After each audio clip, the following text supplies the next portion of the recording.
To paramedic classes. My name is Mrinali Pandey और आज हम लोग पढ़ेंगे ब्लड बैंक के बारे में। ब्लड बैंक में क्या क्या चीज़ें होती है, कितने डिपार्टमेंट्स होते हैं और कितने डिपार्टमेंट्स में क्या क्या काम होते हैं, उसको हम लोग कैसे वर्क करते हैं उसके बारे में थोड़ी सी जानेंगे। तो उसके बारे में देखते हैं कि ब्लड बैंक में क्या होता है।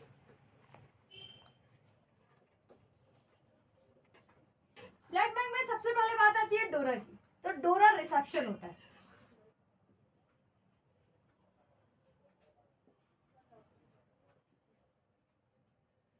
डोनर रिसेप्शन में हम लोग डोनेशन में एक डोनर का फॉर्म निकालते हैं। उस डोनर फॉर्म में डोनर अपने बारे में कुछ कुछ चीजें डालता है, जैसे कहाँ रहता है, उसका एड्रेस क्या है, उसके नंबर्स क्या हैं, वो किसके लिए किस हिसाब से ब्लड डोनेशन करने आ रहा है, या फिर उसके हिसाब से उसका क्या इच्छा है, वो वॉलंटरी डोनर है, पेड डोनर है, क्या डोनर है, उस डोनर की डिटेल्स लिखता है, या रिप्लेसमेंट डोनर है, किसी पेशेंट के बिहाफ पे ब्लड डोनेट करने आ रहा है। ये सारी डिटेल्स भरने के लिए हम उसको डोनर फॉर्म देते हैं। डोनर फॉर्म में कुछ मेडिकल टर्म्स भी आते हैं। कुछ मेडिकल टर्म्स में हम लोग जैसे बात करते हैं कि डोनर का जो वेट है वो 45 kg के अप्रॉक्स होना चाहिए, मतलब 45 से ज्यादा होना चाहिए, 45 से कम नहीं। 45 या 45 से ज्यादा वेट लेते हैं और एचबी उसकी 12 या 12.5 से ज्यादा होनी चाहिए, तभी हम उसका ब्लड डोनेट करवा सकते हैं, अदरवाइज हम उसका ब्लड नहीं ले सकते हैं। तो दो क्राइटेरिया आते हैं मेन में। सबसे पहले वेट हमारा 45 kg से ज्यादा होना चाहिए, greater than required 45 kg। 45 kg के बाद दूसरी चीज हमारे पास आती है वेट के बाद एचबी कितना होना चाहिए। एचबी जो भी है, या तो मेल हो या तो फीमेल हो, दोनों में से कोई भी हो, उसका जो एचबी है वो 12.5 ग्राम पर डीएल से ज्यादा होना चाहिए। ठीक है, ये दो तो मेडिकल क्राइटेरिया हो गए। इसके बाद हम लोग के डोनर भी कई तरीके के होते हैं। कौन कौन से डोनर होते हैं? सबसे पहले हम लोग बात करते हैं रिप्लेसमेंट डोनर।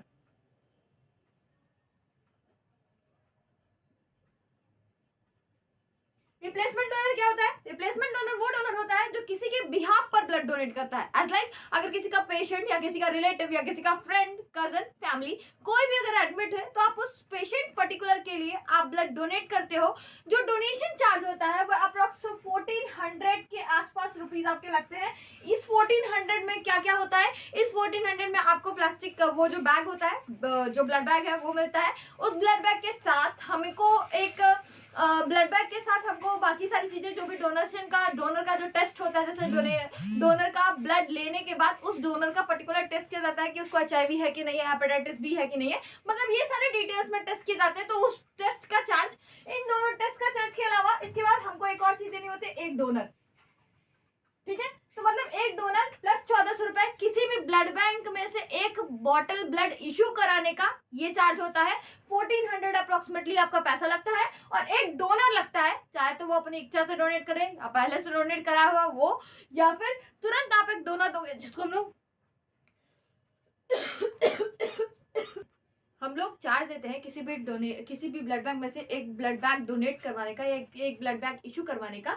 उसका हम लोग का चार्ज लगता है अप्रोक्सीमेटली 1400 रुपीज प्लस एक डोनर। ठीक है, अब एक डोनर लेने के लिए रिप्लेसमेंट डोनर में कोई भी फैमिली, फ्रेंड, कजन, मतलब किसी के भी रिप्लेसमेंट में हम लोग डोनर दे रहे हैं तो उसको कहते हैं रिप्लेसमेंट डोनर। दूसरा होता है हमारे पास वॉलंटरी डोनर।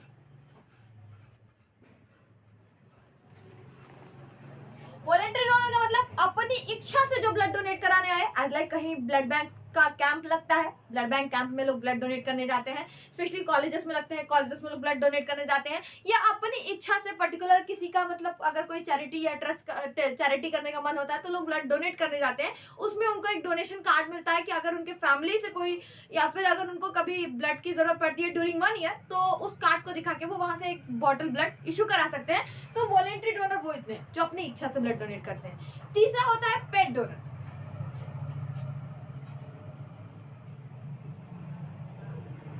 ब्लड डोनर क्या होता है? जो पैसा देके हम जिनसे ब्लड डोनेट कराते हैं उसको हम लोग कहते हैं पेड डोनर। जिनको हम लोग पैसा देते हैं, या तो हमारा ब्लड ग्रुप जो है वो बहुत रेयर हो, वैसा ब्लड कहीं मिल ना रहा हो, किसी एक बंदे के पास हो तो हम उससे ब्लड खरीद लें। ठीक है, पहली चीज ये होती है। दूसरी चीज ये होती है कि अगर हमारे फैमिली में से कोई ब्लड डोनेट करने लायक नहीं है तो हम किसी बाहरी व्यक्ति से ब्लड डोनेट करवाते हैं, तो हमको उसके बिहाफ पे कुछ पैसा देना होता है, तो उसको हम लोग कहते हैं पेड डोनर। पेड डोनर के बाद चौथी चीज आती है आपके पास सेल्फ डोनर। जैसे अब सेल्फ डोनर ये होता है कि अगर मान लो किसी का ब्लड ग्रुप बहुत रेयर है, ठीक है, उस रेयर ब्लड ग्रुप में उसका कोई हमारे पास डोनर नहीं है तो उस केस में वही व्यक्ति अपने लिए ब्लड डोनेट कर सकता है, लेकिन इमरजेंसी कंडीशन में नहीं। अगर ड्यूरिंग उसका कोई सर्जरी होना है, उसको 1-2 महीने में कोई सर्जरी करानी है, तो वो खुद का ब्लड 1 महीने पहले ब्लड डोनेट करेगा, फिर 1 महीने बाद जब सर्जरी कराएगा तो ड्यूरिंग सर्जरी अगर उसको ब्लड की जरूरत पड़ेगी तो उसी का ब्लड उसी को चढ़ाया जाएगा, तो हम लोग उसको कहते हैं सेल्फ डोनर। ठीक है, तो 4 चीज हुई हमारे पास, replacement donor, voluntary donor, paid donor और सेल्फ डोनर। डोनर ये वाला फॉर्म भरने के बाद, अब डोनर का फॉर्म भरने के बाद हम लोग सेकेंडरी रूम में आते हैं, जिसको हम लोग कहते हैं काउंसलिंग रूम। काउंसलिंग रूम में क्या होता है कि काउंसलिंग चेंबर होता है। उस काउंसलिंग चेंबर में क्या होता है कि काउंसलर हमारे पास साइकोपैथिक स्पेशलिस्ट हमारे पास काउंसलर होते हैं। वो काउंसलर हमारे पेशेंट से कुछ क्वेश्चन पूछते हैं, मेडिकल टर्म से रिलेटेड, उनकी खुद की खासी जिंदगी से रिलेटेड, इनसे कुछ क्वेश्चन पूछे जाते हैं और उसके बारे में जाना जाता है कि उसके फॉर्म में टिक लगाए जाते हैं कि उसको जैसे टीबी, पिछले 1 साल से टीबी का कोई सिम्टम्स तो नहीं था, या फिर उसको मलेरिया या टाइफाइड तो नहीं था इससे पहले, या कोई ड्रग या फिर समथिंग कोई स्पेसिफिक दवाई तो नहीं लेके आया था, या फिर उसने कभी ड्यूरिंग 6 महीने से पहले, मतलब अगर आपने टैटू बनवाया अपनी बॉडी पे तो टैटू बनवाने के 6 महीने बाद तक आप ब्लड डोनेट नहीं कर सकते, क्योंकि आपकी बॉडी में स्पेसिफिक एंटीबॉडीज होती है।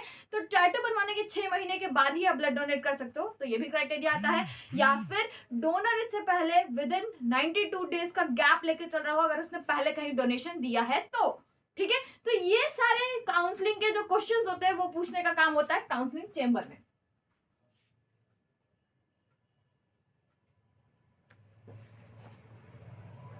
काउंसलिंग चैम्बर में जब हमारा डोनर अपना डोनर फॉर्म लेके आता है तो उससे कुछ क्वेश्चन पूछे जाते हैं कि उसकी हेल्थिंग क्राइटेरिया, मेडिकल टर्म में उसका ये वेट और एचबी प्रॉपर है कि नहीं है, ब्लड ग्रुप कौन सा है ये देखा जाता है। इसके बाद उसके पूछा जाता है टीबी या फिर मलेरिया आपको है कि नहीं है। तो पहला question, TB, malaria,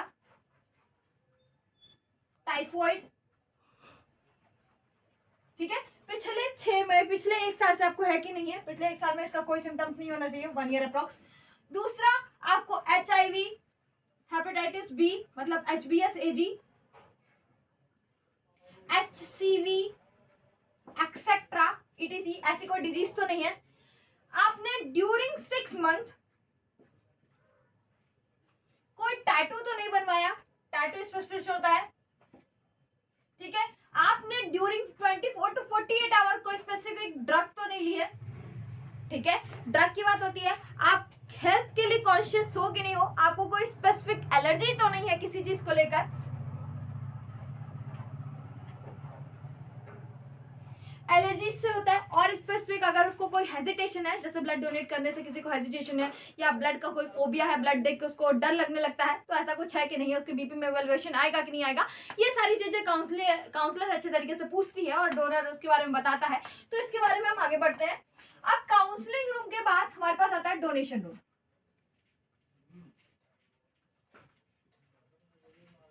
donation room में क्या होता है, अब जब हमारा डोनर इधर से काउंसलिंग चैम्बर से होता हुआ डोनेशन रूम में आता है, तो डोनेशन रूम में हम लोग देखते हैं कि पेशेंट की हेल्थ कंडीशन क्या है। अगर पेशेंट बहुत हेल्दी है और ब्लड देने के लिए बहुत अच्छा, उसका ब्लड बहुत हेल्दी है, किसी भी पेशेंट के लिए बहुत अच्छा रहेगा, तो हम उसको क्वाड्री बैग या पेंटा बैग में कलेक्शन कराते हैं, जिसका वॉल्यूम होता है 450 ml। ठीक है, और अगर व्यक्ति सामान्य हेल्थ का है, ज्यादा अच्छा भी नहीं है पर ज्यादा खराब भी नहीं है, तो ऐसे लोगों को हम लोग ट्रिपल बैग में डोनेशन कराते हैं। तो ट्रिपल बैग हमारे पास कितने तरीके के बैग्स आते हैं, तो बैग का इसमें क्लासिफिकेशन होता है कि कौन सा बैग है। दूसरा बात कि पेशेंट की क्वालिटी के साथ साथ ब्लड की क्वालिटी भी देखी जाती है कि अगर मान लो कोई रेयर ब्लड ग्रुप है, जैसे O नेगेटिव का बंदा आ गया हमारे पास ब्लड डोनेशन कराने के लिए, तो O नेगेटिव बहुत रेयरेस्ट केस में मिलता है, या फिर AB का ब्लड ग्रुप आ गया, तो वो सारे जो ब्लड ग्रुप होते हैं इनको हम लोग जनरली पेंटा बैग या क्वाड्री बैग में कलेक्ट कराते हैं, क्योंकि इसके हर एक कंपोनेंट बहुत वैल्यूबल होते हैं, जो हर एक पेशेंट को जिनको ब्लड नहीं मिल पाता उनको मिल पाता है। तो यहाँ पे ब्लड बैग का क्लासिफिकेशन होता है। ब्लड बैग कितने प्रकार के होते हैं, सबसे पहले सिंगल बैग, दूसरा होता है डबल, तीसरा होता है ट्रिपल, ट्रिपल के बाद चौथा होता है क्वाड्री, और पांचवा होता है पेंटा। क्वाड्री और पेंटा जो होते हैं, ये दोनों जो होते हैं वो 450 ml के होते हैं। ठीक है, जिसमें most of the component RBC, platelet, plasma, ये सारी चीजें अलग की जाती हैं। स्पेशली पीआरबीसी मतलब पैक्सिल आरबीसी बनाई जाती है, ऐसी आरबीसी जो डोनेशन के लिए सबसे ज्यादा अच्छी होती है, जिसमें एंटीबॉडी की मात्रा अप्रोक्सीमेटली नहीं के बराबर होती है और जो पेशेंट के लिए बहुत सुटेबल और बहुत अच्छी होती है, तो वहां पे पैक्सिल, यहाँ पे पेंटा या फिर क्वाड्री बैग में आप बना सकते हो। सिंगल, डबल और ट्रिपल बैग जो होते हैं वो आपके 350 ml के होते हैं, ठीक है। यहाँ पे ब्लड डोनेशन कराया जाता है तो पेशेंट को प्रॉपर रिलैक्स कराया जाता है, उसको बीपी कफ बांधा जाता है ताकि उसका बीपी नॉर्मल रहे। बहुत ज्यादा बीपी अगर उसका ब्लड डोनेशन के दौरान अगर फ्लक्चुएट हो रहा है तो हम उससे ब्लड डोनेट नहीं करा सकते। ब्लड डोनेशन के लिए हमेशा हमारा जो ब्लड बैंक है वो हमेशा हिलते रहना चाहिए, क्योंकि उसके अंदर एंटीकोगुलेंट होता है, तो हमारा ब्लड क्लॉट ना करे, ये इसके लिए मिक्सिंग बहुत जरूरी है, ठीक है।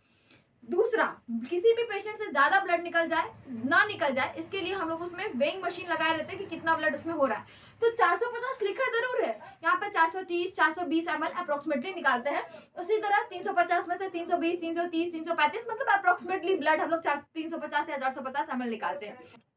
तो ब्लड बैंक वेरिएशंस होते हैं, टोटल 350 भी नहीं लिया जाता, 320 से 350 के बीच में। उसी तरह 420 से 450 के बीच में हम लोग ब्लड कलेक्ट करते हैं। जो निडल की साइज होती है वो 16 से 18 गज की होती है, ताकि हमारा जो ब्लड कलेक्शन है वो ड्यूरिंग 10 to 15 मिनट में हो जाए, ठीक है। जल्दी से जल्दी ब्लड कलेक्ट होने के बाद हम क्या करते हैं कि पेशेंट को प्रॉपर 10 मिनट तक रिलैक्स कराते हैं, उसका जो हम लोग निडल है प्रॉपर तरीके से लगाते हैं, ब्लड कलेक्ट हो जाता है। ब्लड कलेक्ट होने के बाद वहाँ कॉटन रखते हैं और हैंड उसका फोल्ड करा देते हैं। 10 मिनट तक पेशेंट 10 से 15 मिनट तक उसी बेड पे लेटा रहता है, देखते हैं हम लोग प्रॉपर बीपी उसकी अच्छी है कि नहीं है, पेशेंट नॉर्मल है कि नहीं है। ये सारी चीजें देखने के बाद हम उसको रिफ्रेशमेंट रूम में सेंड करते हैं।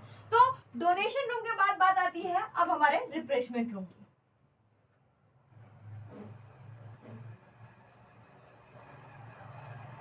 रिफ्रेशमेंट रूम में क्या होता है, रिफ्रेशमेंट रूम में हम लोग पेशेंट को प्रॉपर रिलैक्स देते हैं। पेशेंट को रिलैक्स देने के साथ साथ उसको एक फ्रूटी दी जाती है, कुछ लोग बिस्किट्स देते हैं, मतलब कुछ रिफ्रेशमेंट के लिए कुछ दिया जाता है, और आधे घंटे का अप्रोक्सीमेटली रेस्ट दिया जाता है। इस ड्यूरिंग आधे घंटे में हम लोग उसका डोनेशन का सर्टिफिकेट बनाते हैं कि इसने हमारे यहाँ ब्लड डोनेट किया था, या फिर अगर उनका कार्ड बनता है तो डोनेशन कार्ड बनाया जाता है।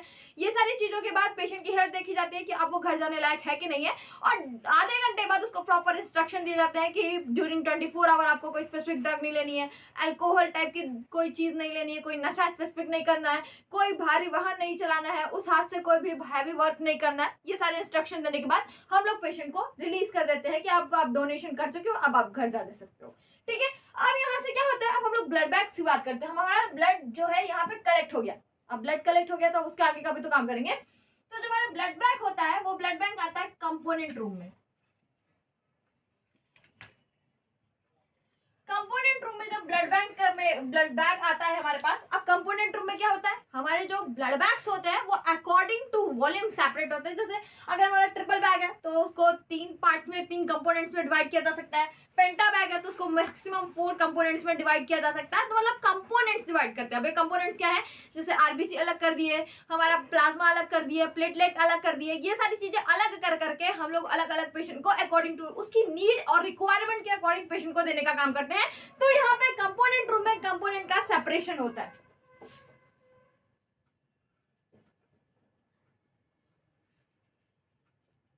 जिसमें पीआरबीसी, पैक्सिल आरबीसी, ठीक है। पैक्सिल आरबीसी के अलावा और क्या बनता है, प्लेटलेट, ठीक है। प्लेटलेट्स के अलावा यहाँ पे प्लाज्मा,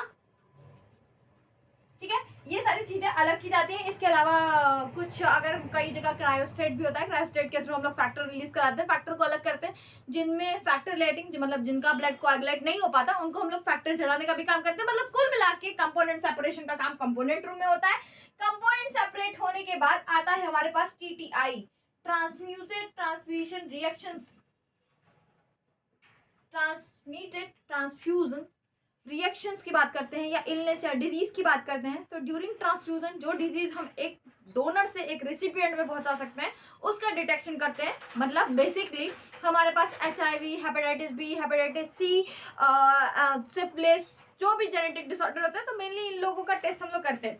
तो यहाँ पे किस किस चीज का टेस्ट किया जाता है, HIV, HCV, hepatitis C, HBsAg, इसके अलावा मलेरिया पैरासाइट तो MP, ठीक है। AG और AB दोनों एंटीजन और एंटीबॉडी का डिटेक्शन दोनों करते हैं। इसके अलावा टाइफॉइड, ठीक, विडाल,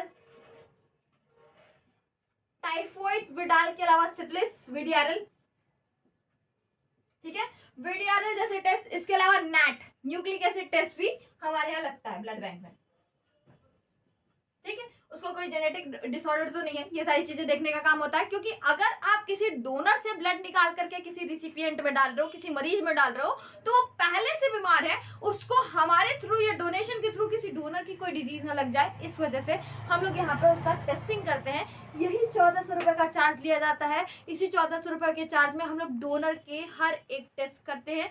इस टेस्ट में अगर डोनर का कोई डिजीज निकल जाता है, एज लाइक अगर डोनर हमारा HIV पेशेंट है और उसको नहीं पता है, तो उसका जो फॉर्म पे एड्रेस लिखा रहता है उसको प्रॉपर बुलाया जाता है, काउंसलिंग कराई जाती है कि आपको HIV है, आप इसका कंफर्मेटिव टेस्ट कराओ, इसका ट्रीटमेंट कराओ, उसका रजिस्ट्रेशन कराया जाता है। मतलब आपको दोनों चीजें मिलती हैं। एक तो अगर डोनर स्वस्थ है तो वही ब्लड आपको आपके रिसेसिव पेशेंट्स को मिल जाता है। अगर डोनर हमारा स्वस्थ नहीं है तो हम लोग डोनर को बुलाते हैं, उसकी काउंसलिंग करते हैं, उसका ट्रीटमेंट कराते हैं, ये सारी चीजें होती हैं। ठीक है, TTI के बाद आता है हमारे पास क्रॉसमैच, या आप कह सकते हो जहां पे हम लोग पेशेंट और डोनर के ब्लड को मैच कराते हैं, ये तय करते हैं कि हाँ ये जो डोनर है ये पेशेंट को ब्लड दे सकता है, या फिर हम लोग देखो पर्टिकुलर डोनर का ब्लड पर्टिकुलर पेशेंट को नहीं देते हैं। हमारे पास स्टॉक रहता है, ठीक है, हमारे पास पहले से स्टोर में ब्लड जमा रहता है, उस जमा ब्लड को हम लोग निकालते हैं, वहां से उसको रिसिपिएंट को ब्लड तुरंत दे देते हैं। मतलब आपने डोनेशन कराया या पहले आपने ब्लड ले लिया, बाद में आपने डोनेशन कराया, ये भी आप कर सकते हो। हमारा सिर्फ ये है कि आप 1400 प्लस एक डोनर दोगे। ये जरूरी नहीं है कि आप डोनर तुरंत ब्लड लेते टाइम दो। पेशेंट को तो हम ब्लड चढ़ा देंगे, लेकिन हमको अपना स्टॉक बनाने के लिए, अपना स्टोर बनाए रखने के लिए एक डोनर की जरूरत होगी। ठीक है, तो यहाँ पे क्रॉस मैच या फिर हमारे रिसिपिएंट का रिसेप्शन होता है।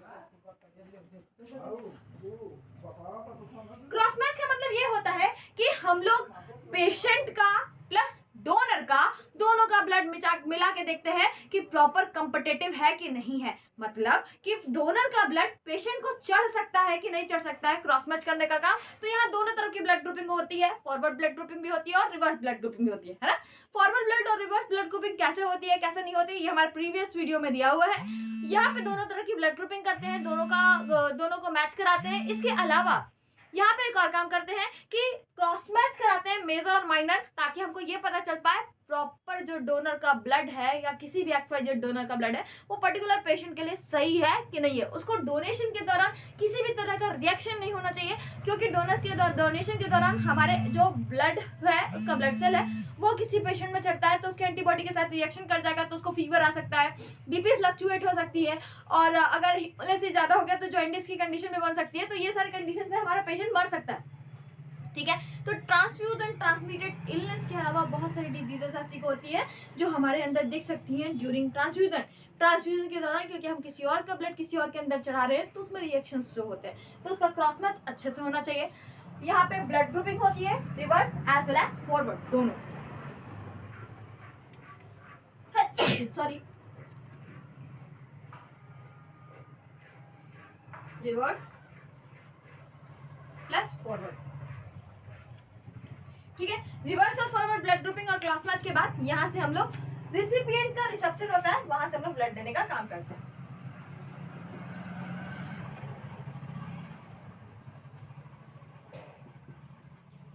यहाँ से ब्लड इशू होता है।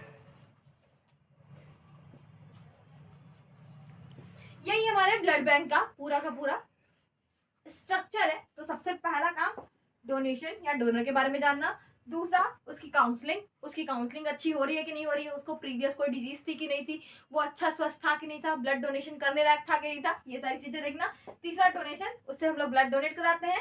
चौथा रिफ्रेशमेंट रूम, जहाँ पे हम उससे रिफ्रेशमेंट देते हैं, प्रॉपर तरीके से एनर्जी देखते हैं, ये देखते हैं कि उसकी मेडिकल हालत ठीक है कि नहीं है, ये देखने का काम करते हैं। छठवां रूम आता है आपका कंपोनेंट रूम, कंपोनेंट देखते हैं, उसका कंपोनेंट सेपरेट करते हैं। सातवां रूम आता है आपका TTI ट्रांसफ्यूजन ट्रांसमिटेड इलनेस या ट्रांसफ्यूजन ट्रांसमिटेड डिजीज, TTD भी बोल सकते हैं। तो फिर आठवां रूम आता है आपका क्रॉस मैच के बाद नौवां रूम आता है आपका रिसेप्शन, जहां से हमारा ब्लड इशू होता है। ये पूरी साइकिल हमारी ब्लड बैंक की है जिसमें इस तरीके से काम होता है। इसके बारे में थोड़ा सा और डिटेल में जान सकते हैं कि ये ब्लड बैंक है, तो इसमें ब्लड बैंक में कौन कौन सा एंटीकोगुलेंट यूज करते हैं, कौन सा एंटीकोगुलेंट कितने टाइम तक रह सकता है, कंपोनेंट का सेपरेशन करते हैं, कौन से कंपोनेंट किस टेम्परेचर पर रखते हैं, कौन से कंपोनेंट किस टेम्परेचर में नहीं रखते हैं, कैसे उसको सेपरेट करते हैं, इसकी डिटेलिंग हम लोग फर्दर वीडियो में जानेंगे। आई होप आपको ब्लड बैंक का ऊपर का ढांचा अच्छा लगा होगा। आपको कैसा लगा कैसा नहीं लगा आप हमारे कमेंट बॉक्स में बताएं। इसको शेयर करें, सब्सक्राइब करें, लाइक करें। I hope, bye.